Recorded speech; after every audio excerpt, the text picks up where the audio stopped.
Saudações, estudante! Bem-vindo à aula 36 de Física do projeto preparado da Fundação Matias Maquilini.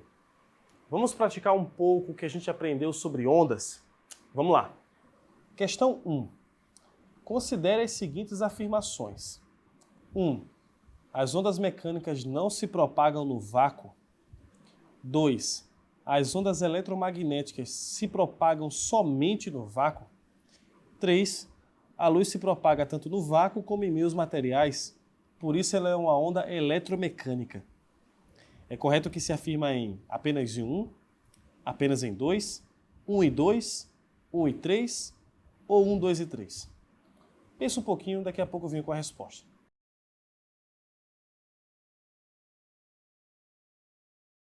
E aí, pensou? Bem, vamos ver quais são verdadeiras e quais são erradas? A primeira fala que as ondas mecânicas não se propagam no vácuo. Isso está correto. As ondas mecânicas precisam de um meio físico para se propagar. A segunda fala que as ondas eletromagnéticas se propagam somente no vácuo. Isso está incorreto. As ondas eletromagnéticas também se propagam em meios físicos, não apenas no vácuo. E a 3 fala que a luz se propaga tanto no vácuo como em meios materiais. Até aí tudo bem. Mas ela não é considerada uma onda eletromecânica. A luz é uma onda eletromagnética, portanto também está incorreta. Sendo assim, resposta correta, letra A. Questão 2.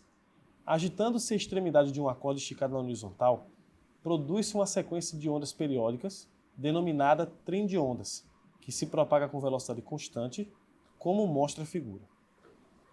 Considere a velocidade v igual a 10 metros por segundo e a distância entre uma crista e um vale adjacentes x igual a 20 centímetros. Podemos afirmar que o período t de um ponto de uma corda vale. A figura mostrada na questão nos dá primeiramente a distância entre uma crista e um vale. Porém, essa distância não corresponde ao comprimento de onda, que é uma grandeza que precisamos para o nosso cálculo. O comprimento de onda, lembre, é a distância entre duas cristas ou dois vales. No caso, se ele nos dá a distância entre uma crista e um vale, que vale 20 centímetros, a distância do comprimento de onda será o dobro. Observe, o comprimento de onda equivale à distância entre duas cristas ou dois vales, que é o dobro da distância entre uma crista e um vale. Se a distância x vale 20 centímetros, então o comprimento de onda, 20 vezes 2, 40 centímetros, ou 0,4 metros.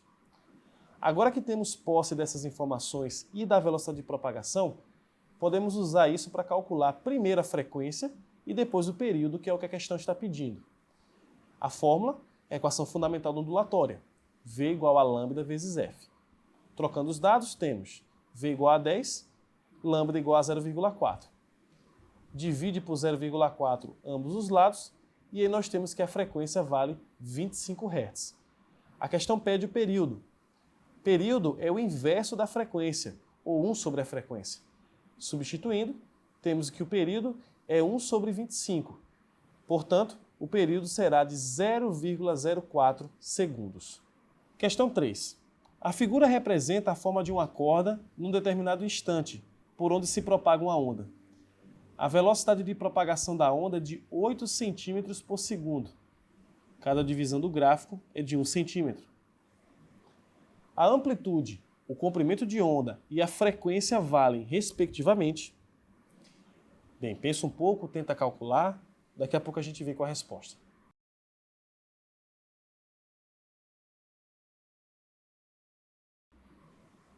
A questão 3 nos dá a onda, só que em uma malha quadriculada, o que pode facilitar muito a nossa análise. Primeiro vamos calcular a amplitude da onda. Para isso, vamos traçar aqui uma linha que corta a onda ao meio. Essa linha é chamada ponto médio, e a amplitude é a distância entre esse ponto médio até uma crista ou desse ponto médio até um vale. Se pegarmos a distância entre o ponto médio até a crista, nós vamos ter 3 quadradinhos de distância. Cada quadradinho tem 1 centímetro de lado, portanto, a amplitude vale 3 centímetros. Para calcular o comprimento de onda, basta tomar a distância entre duas cristas ou dois vales. Vamos tomar a distância entre duas cristas. Se contarmos, terá 8 quadradinhos. Como cada quadrado tem 1 centímetro de lado, então o comprimento de onda vale 8 centímetros. Para calcular a frequência, vamos usar a equação fundamental da ondulatória, V igual a lambda vezes F. Substituindo, temos que a velocidade, conforme disse no enunciado, 8 cm por segundo. O lambda, 8 centímetros. Nesse caso aqui, você não precisa converter para metro, já que está todo mundo em centímetro. Nossa missão é calcular o F. Divide por 8 ambos os lados e temos aí que a frequência vale 1 Hz. Portanto, amplitude 3 centímetros, comprimento de onda 8 centímetros, frequência 1 Hz. Questão 4. Uma pessoa sentada na sala de casa consegue ouvir o som da TV ligada no quarto, desde que a porta do mesmo esteja entreaberta.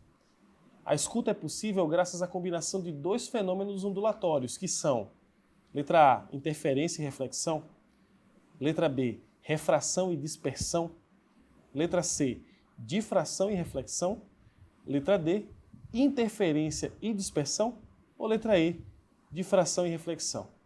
Pensa um pouquinho, daqui a pouco voltamos.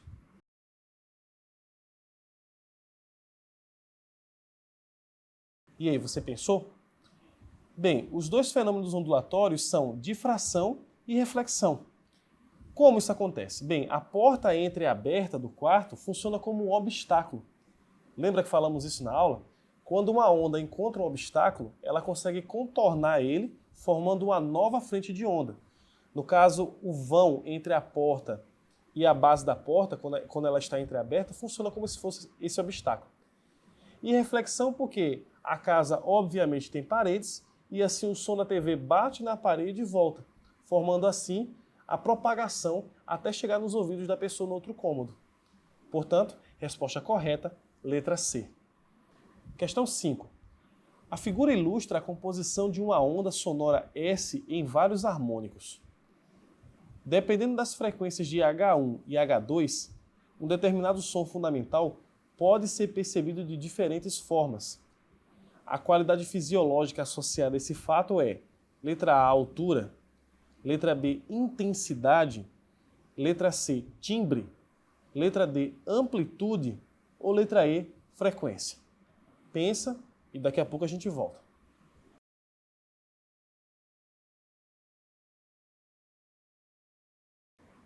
E aí, pensou? Olha só, se você observar o gráfico, vai ver que todas essas ondas aí começam no mesmo ponto e terminam no mesmo ponto. Você vai ver também que a onda S ela tem a maior amplitude, né, em relação às demais. Mas note que cada onda tem um formato diferente. Ou seja, cada onda possuirá um timbre ou uma forma de ser percebida diferente. Portanto, a resposta correta, letra C. E essa foi a nossa aula de hoje. Bons estudos e até a próxima!